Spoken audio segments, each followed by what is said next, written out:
Okay, I want to give a little quick visual as to where I see some breakdowns in the life of an athlete, and I have a couple visuals up here.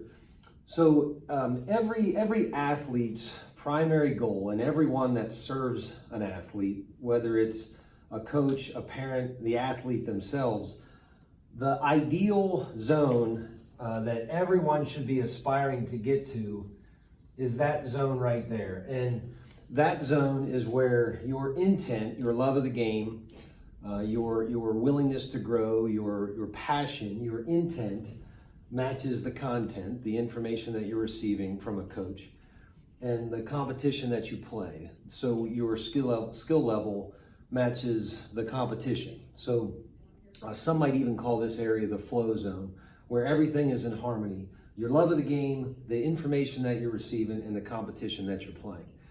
Now, very few people get to this zone, and I believe there's a reason why. I think that if you consider the big picture, these three zones together, you've got a parent that feels invested in his child, and generally the parent sees the athlete's intent level, and he also sees the competition.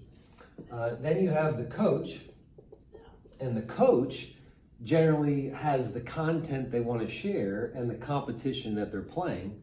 And then lastly is the player.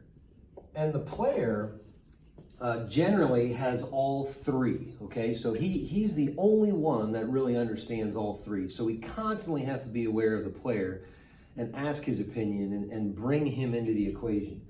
Because otherwise, if you don't keep asking the player where you fall with your intent, or do you still love the game, or are you still passionate about the game, if we never ask that player, then we make certain assumptions, and then the message is never really hitting the target. So this is our flow zone. Players are often finding themselves in this spot, and this spot is when you love the game, when you're getting good information, but you're not playing the right people.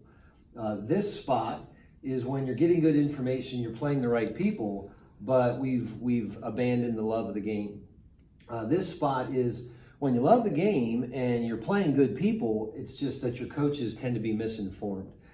And I don't even want to talk about the areas where only one exists. Now, one of the reasons why I think this message gets lost and gets so complicated for so many people is because when athletes chase a dream, they start off as really young people, and I call this the imagination game. And when athletes are really, really young, the intent or the love is usually really, really high. They dream, they aspire, they want to be great. And then as you get closer and closer to the target, the game gets harder and harder and harder. And coaches know that the content that they share has to be right on the money. So they become very content focused. And the problem with becoming really content focused is you tend to focus on your message and the people that you're playing, and you forget to ask the player, are you still in love with the game? Are you still in love with the game? Am I growing your passion for the game? So I talk about the imagination game, I talk about the precision game, and I know it gets hard, and I know we got to be precise with what we're doing, but we need to constantly be reinvesting in the imagination game with our players, because if we forget about a player's intent, it becomes really, really difficult to hit that flow zone.